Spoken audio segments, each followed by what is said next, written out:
Hi guys, I am getting dressed on my way out because and I'm wearing my cute little funky skirt on my way out because baby is taking me somewhere nice today.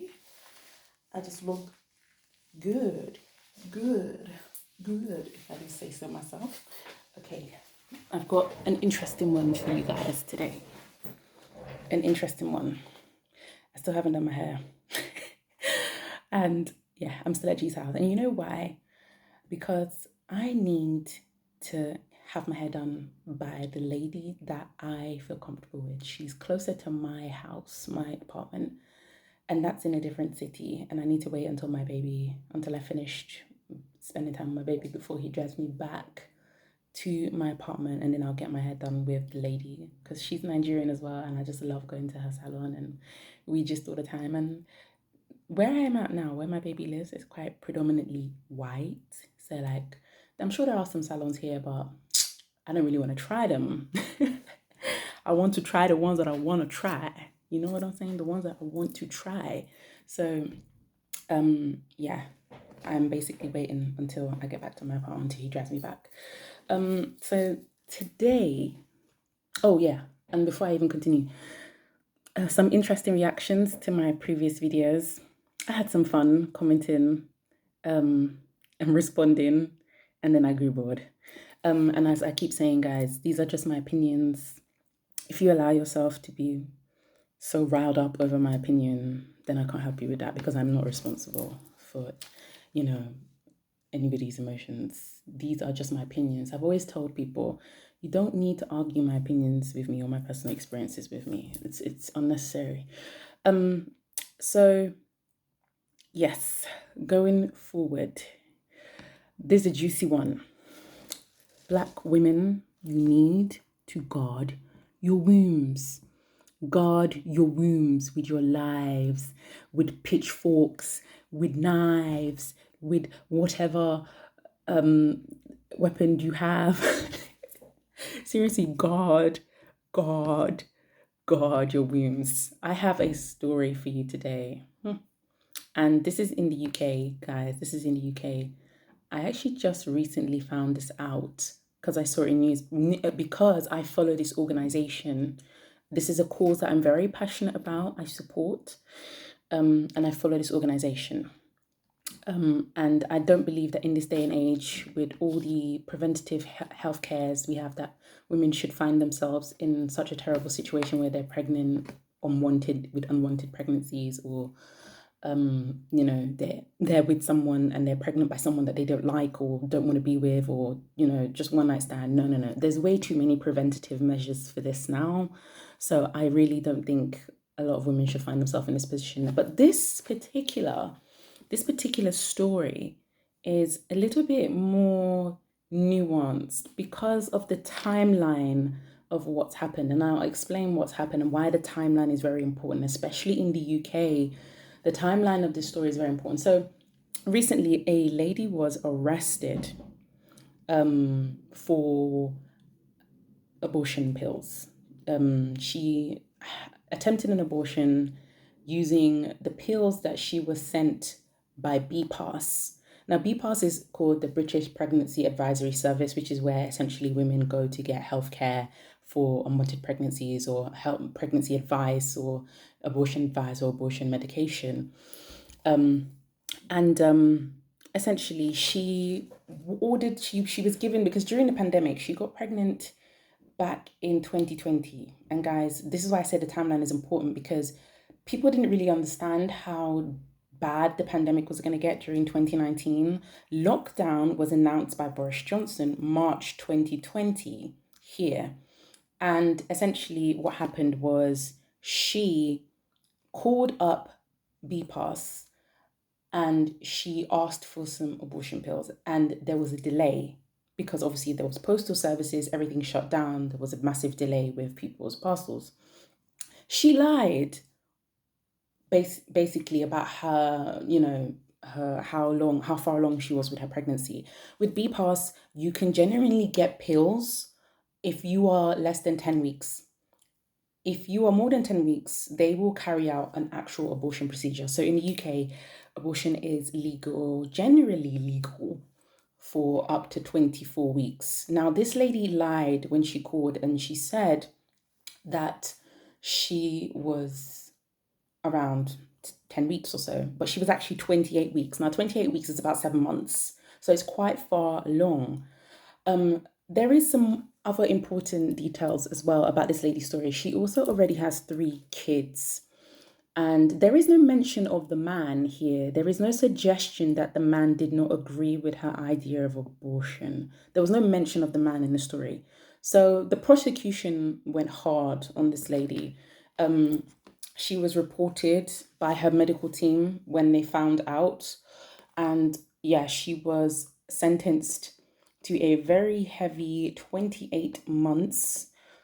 And she was incredibly lucky because 28 months is not the maximum amount you can be sentenced to if you are found to have taken abortion pills after the legal period. Under the legislation, old legislation called the Persons Act, this is like almost 200 years ago, right? Almost 100, it was created in 1861. And under this legislation, a woman found to try and take any kind of abortion pills after the period could be sentenced to life imprisonment. Why is anybody getting pregnant? Why are you getting pregnant? So it's very serious. It's very serious. The prosecution, there is no set amount of years that the judge can sentence you for. It depends on the nature of the situation. Now, in this lady's situation, she already had 3 kids. So I'm thinking that the coronavirus pandemic really stressed out the household. Bearing in mind, a lot of people lost their jobs, a lot of people went on furlough. They were probably barely managing as it was, especially if they were low income with 3 other children to feed.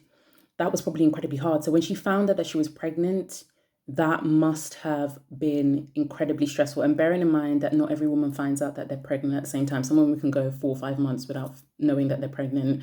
It depends on the symptoms that your body displays. Some women really have the same symptoms they would have if, they were on their period or whatever. So sometimes I understand that. And it's such a delicate situation. So essentially, she may have found out that she was pregnant later and realized that they just could not handle another mouth to feed. And apparently, according to the defense team, she was devastated. Like, she was devastated that she had to do the whole abortion. And she was talking about how she was seeing visions of her child, and it was emotional. It was a lot. Very, very, very sad. Very, very sad. Very, very, very sad circumstances. So essentially, they really went hard on her, and this isn't the first time they've done that. Another lady, and it's gotten to the point where you actually don't know who will report you. So another lady, and this is why I say timelines are important. She discovered that she was pregnant in December 2019, but she only called BPAS May 2020. Now, this is why I say timeline is everything, because obviously 2019, she could have been very fine with the pregnancy because obviously nobody knew that the coronavirus pandemic would become such a nightmare. And it was a real nightmare in the UK. You had terrible lockdown measures. You had people not being able to see each other's loved ones. You had people literally not even being able to see their loved ones die or stay with them as they died or even attend their funerals. Even the Queen didn't attend her funeral of her husband. It was really that bad. So she might have felt one way back in 2019. And I remember when back in February 2020, I was still traveling. I had just come back from Nigeria after I had great fun in Nigeria. So you could still travel during the early months of the pandemic. You could still travel freely. I was traveling and I came back February 2020. And then a month afterwards, everyone became quite aware of how bad the actual pandemic was. And then lockdown was introduced. And you could get fined if you were actually caught outside, if you weren't going outside for exercise. People were fined for going to the park for exercise. It was bad. So yeah, essentially she decided to call BPAS May 2020, even though she had discovered that she was pregnant December 2019. So that's a good 6 months. So she was reported by her own medical team after she tried to use the abortion pills to end her pregnancy. Her own medical team suspected that she was lying and called the police when eventually her attempt failed and she ended up in hospital, because obviously that could produce quite some severe complications if you're trying to do that so late into the pregnancy. And the saddest thing is that if she had been more educated, she would have known that she may have made that cutoff date for the abortion surgery, but she wasn't educated, or maybe she was panicking. I don't know. Because with surgery, it's up to 24 weeks. So she woke up and the police interviewed her, and she admitted that she had been Google searching, how do I get rid of my baby after like 30 weeks? Is there anywhere that will take? So they are checking your searches. They're checking your searches. It's bad. And then there was another lady um who was sentenced. So her name is Sarah Cat, and she literally, this one, I have no opinion on this one. This one is too wild for me. It's too much. She took a pill a week before the due date of her baby's birth. Like, who eat like that? That's too much. She was sentenced originally to 8.5 years in prison because essentially, under the Persons Act, as I said previously, anyone can be sentenced for any length of time. It's fair game. Now, after her defense team appealed, her sentence was reduced to 3.5 years. And according to BPAS, there has been an increased amount of women and girls being threatened with life imprisonment for abortion outside of the legal term. And there's a whole host of reasons why a woman might do it outside of the legal term. And this is not something I support, doing the abortion outside of the legal term, not only just because it's just so far along in the pregnancy, but it's also dangerous to the woman. You can also die trying to do something like that. So it's just mind-boggling, especially because the original first case I mentioned with the lady that was sentenced to 28 months in prison, she will serve 14 years in prison, not 14 years, 14 months in prison. And then the rest of the prison sentence, 14 months, under license, which I'm suspecting is house arrest. I'm not sure. If it's not, somebody please correct me. So yeah, essentially, Black women, I'm saying this to you, especially the ones in the UK, if you're even in any other country, US, whatever kind of pathology you have, change it. You do not need to allow yourself to get pregnant by anybody if you don't want to. There are so many preventative measures now, so many different types of contraceptive. You must be guarding your womb. You must be vigilant. And a lot of these cases are, sometimes women are also coerced into being pregnant by a man that wants another baby, because men will baby trap you. Sometimes these women are coerced into having pregnancies and they don't want to. And essentially when they discover it, and if they discover it late, especially if you've already been stressed. If you've already been stressed, you may not even know you're pregnant, because, the symptoms are the same if you're stressed sometimes, sore feet, bloat, heartburn, headaches, sometimes nausea. It's not every woman that gets morning sickness, So yeah, if you've already been stressed, you might not even know you're pregnant. So a lot of the times, some of these women, maybe a lot of them have been coerced. Some of them haven't been coerced. Some of them have. It's just a case of panic, or during the pandemic, realizing that they just cannot feed this mouth. Like they just cannot. Like they cannot afford to live. Like they genuinely can't afford to live as they are. And I don't understand why in this day and age, any woman would be getting pregnant randomly with somebody that you just met or someone you don't even like. Like, there are women that are getting pregnant with guys that you're not even in a relationship with. You don't even know who this person is. You don't even know who they are. Like, you don't even do you like this person? Can you stand to be around this person for more than 5 minutes? Can you stand to be around this person for more than 5 minutes if you weren't in the bedroom? Like it's nuts to me that this is happening, that this is still happening. And for me, nobody gets me pregnant if I don't allow it. You can't. It's not even possible. It's not. Hence why I'm able to build myself to the place that I'm at now and find someone, who I actually want to build a life with and a family with. And you can see there's so many different cases. Sometimes even a woman could be married and, you know, um, she could get pregnant and her and her husband are like, we just can't do this. It's just too much. We've already got too many mouths to feed.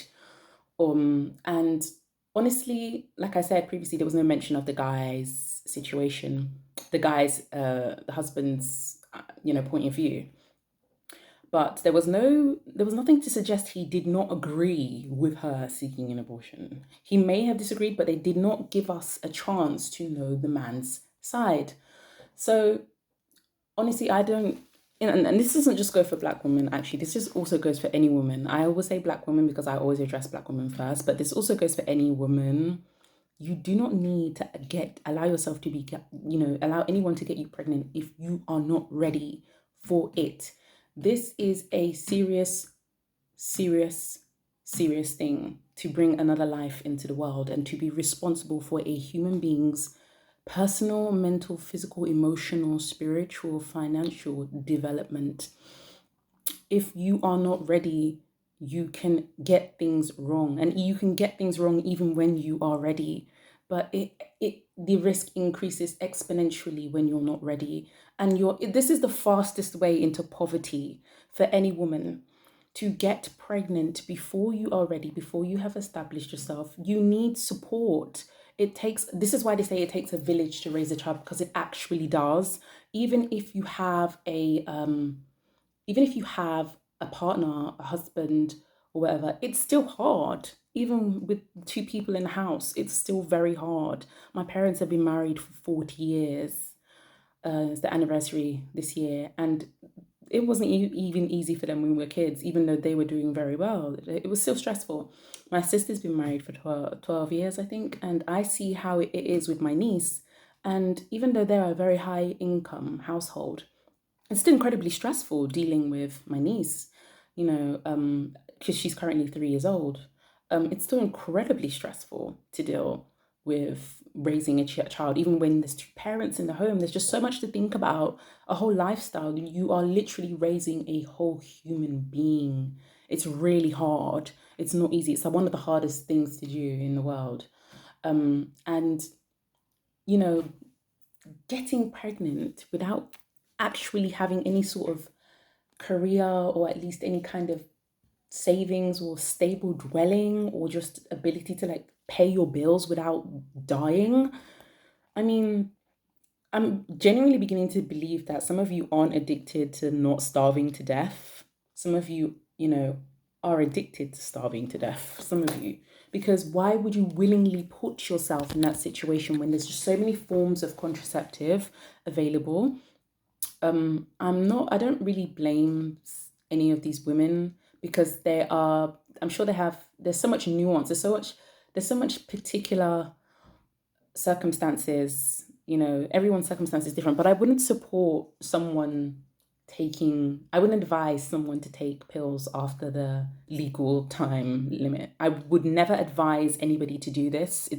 I wouldn't, it's not a good idea, Um, but it's just crazy how a lot of women are allowing themselves, or I wouldn't even say allowing themselves because, like I said previously, there are some situations where women are being raped, and where they're not even just being raped by random men or boyfriends, but even husbands, or they're being coerced into getting pregnant to be trapped in a household to stay, especially if a woman wants to leave. Sometimes a guy will, stealth remove the condom and she won't even know and she'll get pregnant, or he'll poke holes in it. This happens. Women are baby trapped. This happens.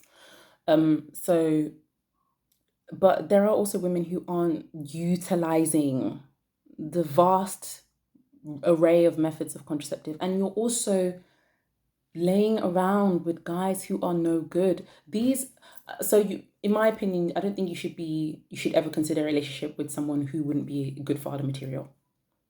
In my opinion, like that's just my opinion. I don't know what anyone else says. In my opinion, is not facts. This is just how you should never be considering a long term relationship with anyone who couldn't be father material, who doesn't want to actually raise kids, because it's not every man that wants children. Some men don't want them, and you need to identify who wants and who doesn't want them quickly, so you don't waste your time. And once a man has identified he doesn't want them, don't try to change his mind, because he won't change his mind. And I'm not talking about someone having doubts. I'm talking about someone saying, I don't want kids at all. Do not try to change this person's mind. It's a deal breaker. They don't want them. And they have every right not to want them. And actually, I really admire people who admit that they aren't ready for that and they don't want that. That's how you avoid situations like this. So it's just really sad. It's just really, really sad. I really implore women to be guarding your womb, because you can be sentenced to prison. You can be sentenced to prison if you are caught taking these pills outside of the terms. Just avoid the whole situation. Be ironclad. Guard your womb. Do not. Getting pregnant is not even easy. It's a risky time in a woman's life. It's a risky period in a woman's life, especially Black women. Where the birth rate, the death rate during birth is incredibly high, both in the UK and in the US for developed countries. And can you imagine what it's like for countries in Africa? Or can you imagine how many women just die and no one talks about it? Can you just imagine how many women just die on an everyday basis during childbirth and no one talks about it? Even now, in places, in countries like in South America or in Asia, Southeast Asia, or, Africa, West Africa, North Africa, East Africa, all of them. It's crazy. So I really implore Black women to guard their wombs, and every woman, really, white, Asian, whoever, please guard your womb. Guard it. Guard it with a pitchfork. Guard it with a spiritual gun. Be like, I don't even know how to explain it. Guard it. Guard it. Guard the womb. Seriously, this is not even it's not a funny situation, but sometimes I just have to inject some humor into it when the situation is heavy, because these people are not playing around. These people are not playing around. These people are putting you behind bars. They're putting you behind bars, baby. You understand what I mean, baby? They're putting you behind bars. They're shoving you into the slammer. Boom, boom, boom. So just be careful. Just be mindful of this. So yeah, that's all I have to say, guys. Guard your room. And don't forget to like and subscribe. Yeah. Thank you very much for all the comments. The good, the bad, the mad, the sad, the angry, the bitter, the miserable, the stupid, the smart. I appreciate all of them. All the comments amongst all the whole emotional spectrum. Thank you very much for watching. I'm surprised people even watch me, like the views. I'm surprised I get views. Every time I see my YouTube studio, I'm like, oh my gosh, I'm getting views. This is crazy. Because like I said, I don't even consider myself that interesting. Like my life is fantastic, but I don't consider myself that interesting. So thank you very much for watching. Much appreciated. Bye guys. And yeah. I don't know what I was going to say. I was going to say something, but I don't know what. One last thing I was going to say. When you're in a relationship with someone, talk about how many kids you want, the kind of lifestyle you want with these kids, and do it as soon as possible. Me and G, we've been talking about how many children we would like and the kind of lifestyle we would have. Obviously, my kids would be biracial, so there's also something to think about. The racial aspect of that as well, how to navigate that, how to help my children, my future children. We've talked about this so much and extensively. Talk about these conversations. Know where the man's head is at. Does he want to support you? We've decided that I would be staying at home, especially because for me personally, I really believe that that's important just based off the history of my family in terms of pregnancies. It's not been the easiest. So, yeah, we've decided that I would be staying at home while I was, if I was to become pregnant, I'd be staying at home after marriage, wedding, and everything. So, have these discussions. It's important. Have these discussions with your partner. Have these discussions before you get married, before you get pregnant. It's very, very important. And make sure that everybody knows where they are, and make sure everyone agrees to these terms, so that if someone tries to go back on them, you can say, no, this wasn't the agreement. So, yeah, that's the last and final thing I have to say. Okay, now bye. Bye, guys.